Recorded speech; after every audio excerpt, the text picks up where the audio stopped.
is Saturday afternoon, and I think I'll make an old southern dish that I haven't seen around for years and years. It's ham and lima beans. They seem to be extremely popular back when I was a kid, and also in the Army. They made them both in the mess hall, and they were put up in cans and sea rations, and they were probably the most hated thing that they cooked there, except for liver, in the Army. They had a few highly descriptive names for them. I won't use them, but you can use your own imagination. But they were simple to make. They used a ham bone that all the meat had been, or most of the meat had been cut off of it, and they boiled it to get the broth to cook the beans. And once the beans were cooked, well, any scraps of ham were thrown back in there with the seasonings and things like that, and made into a big pot. So I'm going to make I'm going to make a casserole of them, ham and lima bean casserole for dinner tonight. So there, the clock even agreed with me. Well, it starts out with the simple diced onions and diced celery, and you want to cook that in a little bit of olive oil or whatever kind of oil you want, bacon grease, just whatever turns you on, any kind of oil to start it cooking in.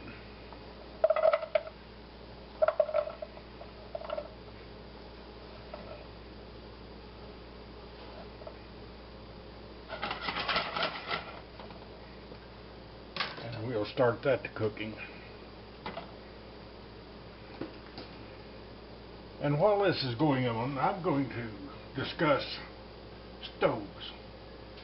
Got this nice electric range here. It heats up quickly. It's temperature controlled. Got a nice oven, warming drawer down below. Got a toaster oven over there, and a microwave up above. About the only thing I don't have in the way of ultra modern is an air fryer and a convection oven, and I can't see where I'd use one of those enough to be of any use to me. But anyway, for millions of years, people cooked on the ground. They just built a fire on the ground and cooked on it or around it. In fact, archaeologists, in digging through old caves and stuff like that, the first thing they did was go hunt for the fire ring. They'd dig down there in the ashes, and they could dig up bones down there, and they found out what the people who lived there 1,000, 2,000, 10,000 years ago were eating. But we're let this cook now here for a bit till the onions get soft. Stir these and look at them. Yeah, they're beginning to soften a little. Now's a good time to put in some garlic. Garlic goes in everything.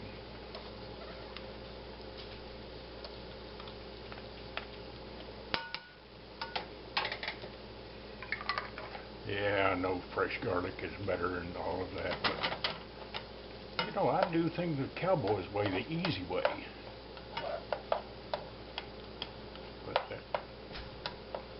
Get happy there. I'm tossing the ham now the onions are getting soft, and let it cook a bit.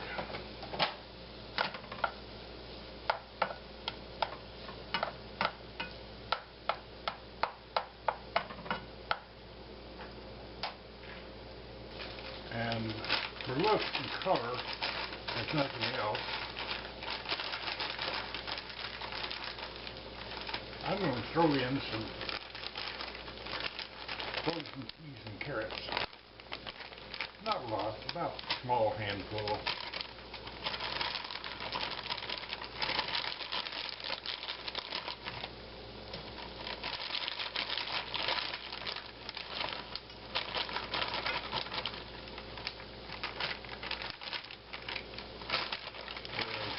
All of it. I had a little left to empty that package. And let those roam around in there and get hot. Now the classical way to make the crust for this is cornbread, but I have a pie crust here, so I'll just put this on top of here, go around it here, around it there, and that's going to be a perfect fit for the bowl I'm going to make it in. And I'll roll up the rest of the pie crust and put it back in the package. This is one of those store-bought pie crusts, I think $1.89 for 2 of them or something. And I try to keep one around for a pie in case I'm going to make it. And that will go back into the refrigerator. Speaking of cooking on the ground, my dad taught me a Cowboy Fire, how to cook on the ground. And it's using a steel skillet, and it's a very simple thing to do. You take your knife and dig out a trench about 4 inches wide and 4 inches deep, and cut you some breaks and sticks up and build a fire in that, and set the steel skillet over that trench in the ground, and go ahead and cook your food in it.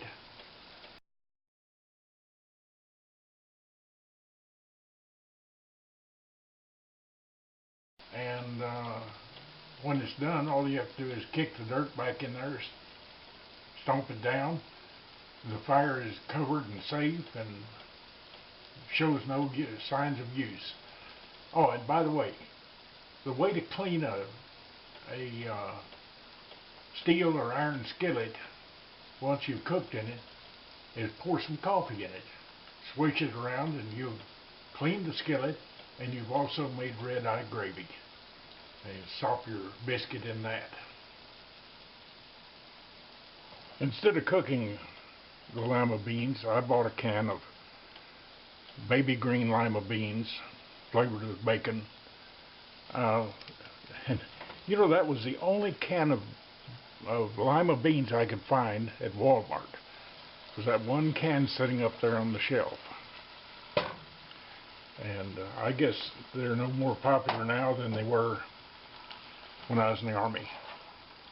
Now I'm going to stir this up in here to let that start heating.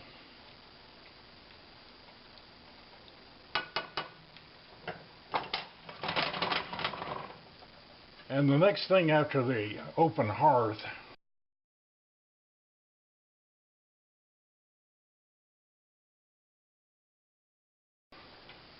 was a Franklin stove. Ben Franklin in 1775 invented the Franklin stove.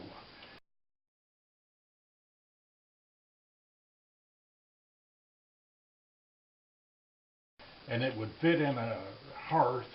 You put your fire in it, it gave you a shelf to cook on in front and a surface on top to set pans, and it cut the amount of wood that you would have to burn just about in half. And those were popular for a number of years. Then they became freestanding. And I remember when I was with Sears, it was in the 60s sometime, some decorating craze came out for Franklin heaters, and we couldn't keep them in stock.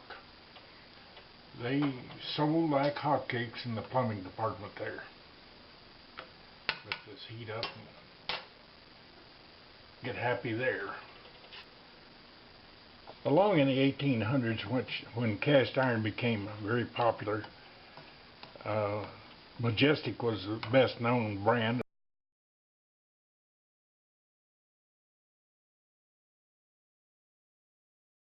of cook stoves. That was a freestanding stove.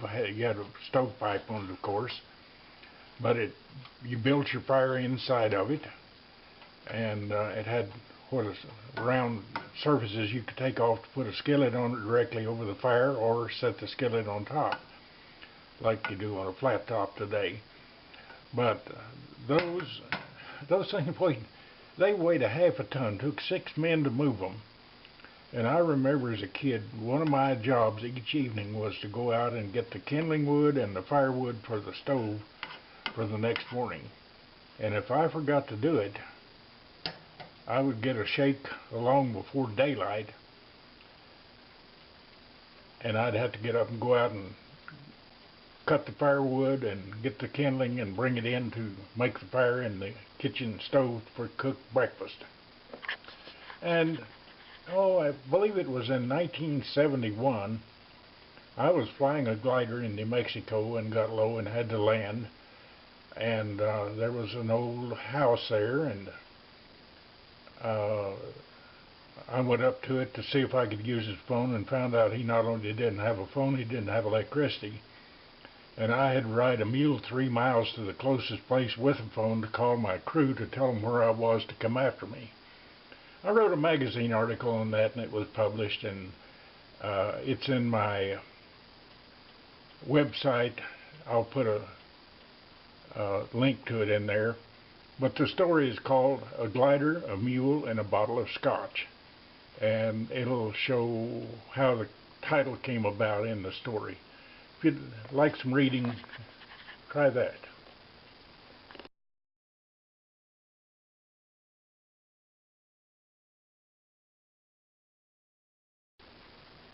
That stove in the photo in the magazine article, that kitchen looked very much like what I grew up with on the ranch.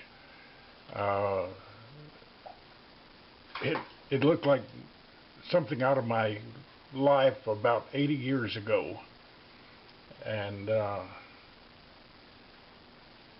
it was rather interesting.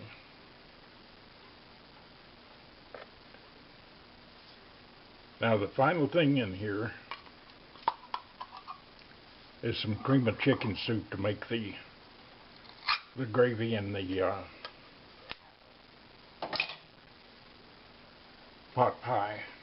I don't know if you can see it or not, but there is measurements over there. And before I started, I filled the pan I'm going to bake it in with water and poured it in there, and found out it holds 3 cups. So all I need to do is just put enough of this in there to bring it up to 3 cups on that, and it'll exactly fill my pan that I'm going to bake it in. If this is too thick, which it probably won't be by the time it's heated, add a little bit of water to it. That would thin it up, or you could add milk, either one. Now I'm going to let that. And at this point I'm going to put a little salt in it and some fresh ground black pepper.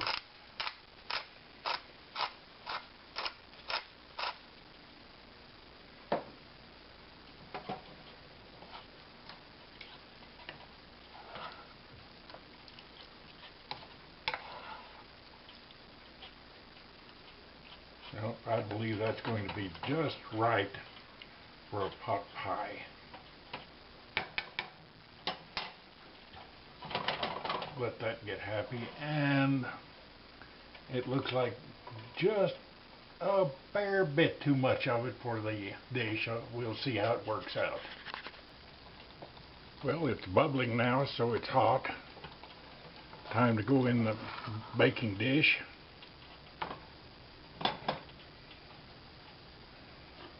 And if you can see the marking over there, it's just a slight bit over 3 cups. So I'm going to transfer it into the baking dish.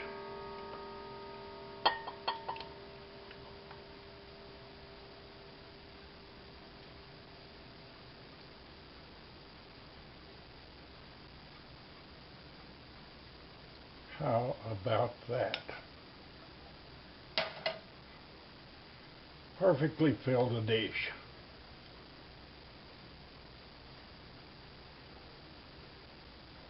Now I'll lay the crust on top of it.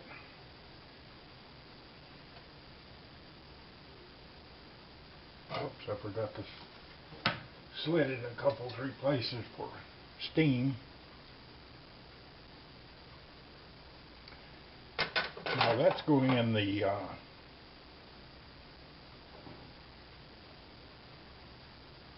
toaster oven over there at about 350 for about 30 minutes. All it needs to do is bake the crust, and it's going to be dinner. Speaking of fireplaces and things like that, no builder in his right mind would design and build a home without a fireplace in it.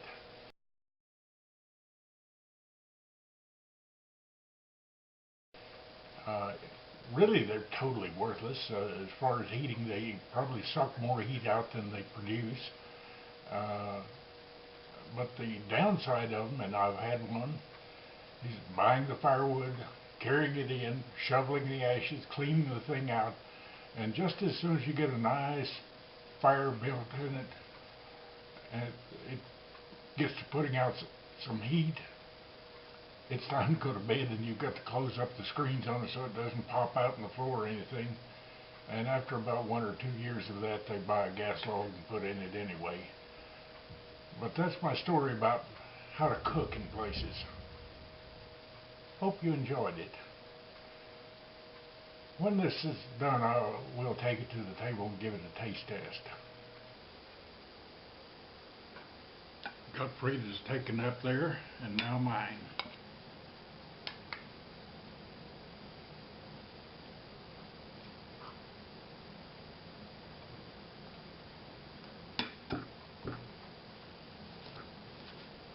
There's a slice of bread and me one. And we're going to check this puppy out.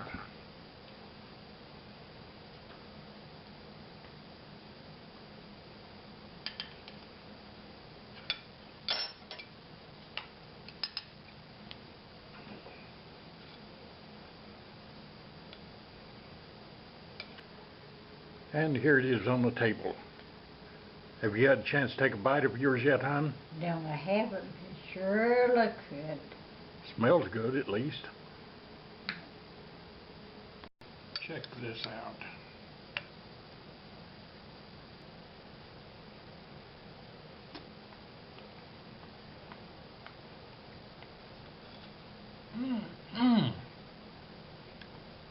That is good stuff. How's yours, dear? Oh, it's good. It's as good as it looks. I don't care what other people say about baby lima beans. I like them. I remember one of our kids, they had them on their plate, and they says, "I'll hate beans all my life." So, God bless America. God bless Texas. Because where else could you find a picture like this than in Texas? See you.